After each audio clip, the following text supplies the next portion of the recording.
JASPER in lockdown. The outbreak of JASPER disease has continued its relentless spread throughout the small city of Jasper, Texas. With each passing day, more residents are falling victim to the infection, prompting an unprecedented public health response. In a desperate attempt to contain the virus, law enforcement has established a strict perimeter, completely shutting down U.S. Route 96, Route 190, and Texas Highway 63. For those inside the quarantine zone, stringent exit protocols are now in effect. All inhabitants are required to pass a medical exam and undergo a mandatory 4-day isolation period before being granted clearance to leave the town. Under these emergency measures, all entry into Jasper is strictly and unequivocally prohibited. While containment efforts are underway, dedicated scientific teams around the globe are working tirelessly. They are making significant headway in understanding this horrific virus. It has been confirmed that the disease's source is a genetically engineered strain of lyssavirus, specifically modified for rapid transmission and heightened aggression. To date, no state or organization has claimed responsibility for its creation or release. Infection most commonly occurs via a bite from an infected individual. A massive viral load then overwhelms the immune system and swiftly begins its journey through the patient's nerve highways to the central nervous system. It is critical to avoid all contact with those showing symptoms. Through careful analysis of neural pathways, scientists have identified a critical area of the brain, the thalamus, that appears to be the primary target of the virus. This region is most likely responsible for the profound symptoms observed in affected individuals. The onset of what's been termed consciousness deficit hypoactivity disorder can be explained by this specific damage.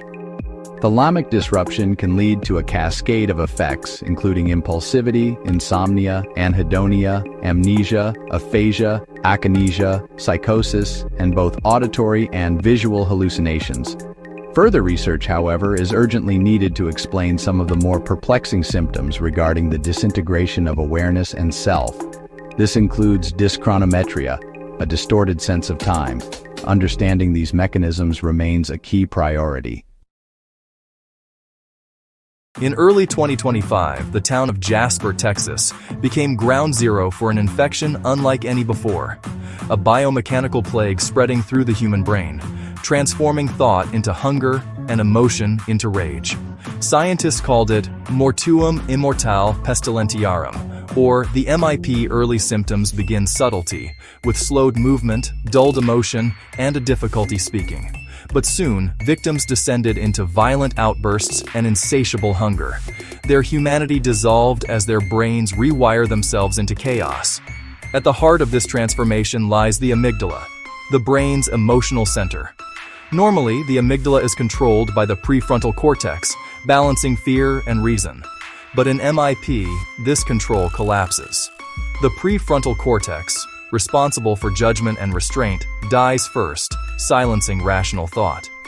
Freed from control, the amygdala floods the brain with emotions like fear and aggression. It locks those infected into a permanent fight-or-flight loop, where emotion becomes weaponized and rage becomes instinct. Not long after, the hippocampus crumbles, memory disintegrates. The infected can no longer distinguish past from present, trapped in a single, endless moment of rage. Without time, there is no identity with which to respond. Without memory, there is no self with which to reason.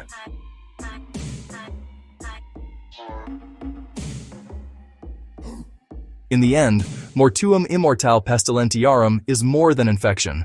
It's the death of time and identity. When memory fades and emotion never rests, the self dissolves into primal instinct. The amygdala reigns, and consciousness itself becomes extinct.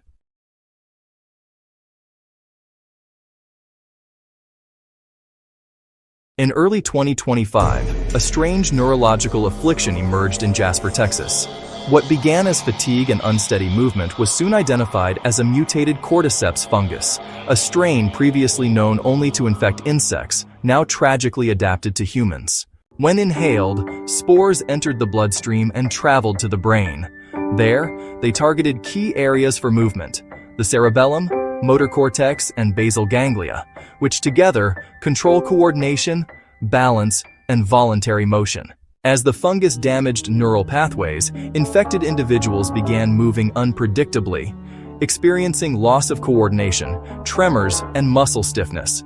This debilitating new condition, marked by stumbling and twitching, was officially named Consciousness Deficit Hypoactivity Disorder, or CDHD, to capture its profound and devastating effects on the body. What made CDHD particularly disturbing was its effect on cognition, disrupting the brain's sense of time and self-awareness. Those infected seemed conscious but detached, existing in fragmented moments without memory or identity, trapped within their own minds. In their research, scientists compared CDHD's symptoms to several known neurological disorders, including Parkinson's, Huntington's, and multiple system atrophy. But they found a key difference. Unlike those conditions, CDHD was not degenerative. It was adaptive. The fungus didn't just destroy, it repurposed its host to spread, overriding human behavior to ensure its own survival. This raised deeper questions.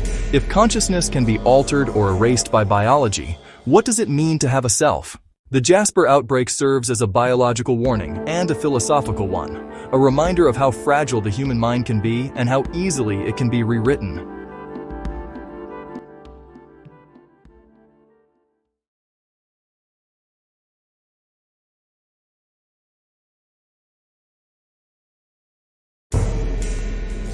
In March of 2025, the town of Jasper, Texas became the epicenter of an unprecedented neurological event. Following a sequence of extreme solar flares, localized ozone depletion allowed unfiltered ultraviolet and ionizing radiation to reach ground level. Within hours, affected individuals exhibited acute neurochemical destabilization and progressive cognitive decline. Observers reported that the exposed appeared entranced beneath starlight, maintaining rigid posture and upward gaze, even as epidermal blistering and ocular degradation set in. As darkness fell, these same individuals regained motor capacity, displaying erratic, hyper-aggressive behavior devoid of linguistic coherence. Subsequent investigation identified the condition as Consciousness Deficit Hypoactivity Disorder, or CDHD. The phenomenon correlated with spectral mutation of solar radiation emitted by the Helion star. Neurological imaging revealed photochemical demyelination in Broca's area and the arcuate fasciculus, silencing cortical language transmission during exposure. During starlight exposure, cortical circuits governing speech, emotion, and executive reasoning enter a state of total electrical dormancy. After dusk, subcortical systems, particularly thalamic and basal ganglia networks, reactivate spontaneously, producing involuntary motor output and non-semantic vocalization. This reactivation coincides with pronounced limbic hyperarousal and loss of behavioral inhibition. Functional imaging confirms that affected subjects exhibit severe disruption of hippocampal encoding and prefrontal sequencing. Temporal perception disintegrates. They no longer register continuity between actions or events. Recent data suggest atmospheric thinning beyond Texas is replicating these neurodegenerative effects on a planetary scale. In advanced stages, CDHD annihilates the brain's capacity to construct temporal experience. Without hippocampal integration or prefrontal anticipation, consciousness persists in a state of perpetual immediacy, an endless present without memory, foresight, or identity. Motor and affective systems remain functional, yet personhood is neurologically extinguished. To exist as human is to occupy continuity across time, to link perception with intention. Consciousness deficit. Hypoactivity disorder exposes the fragility of that continuity. When starlight severs cortical integration, awareness endures without meaning, and life persists without self.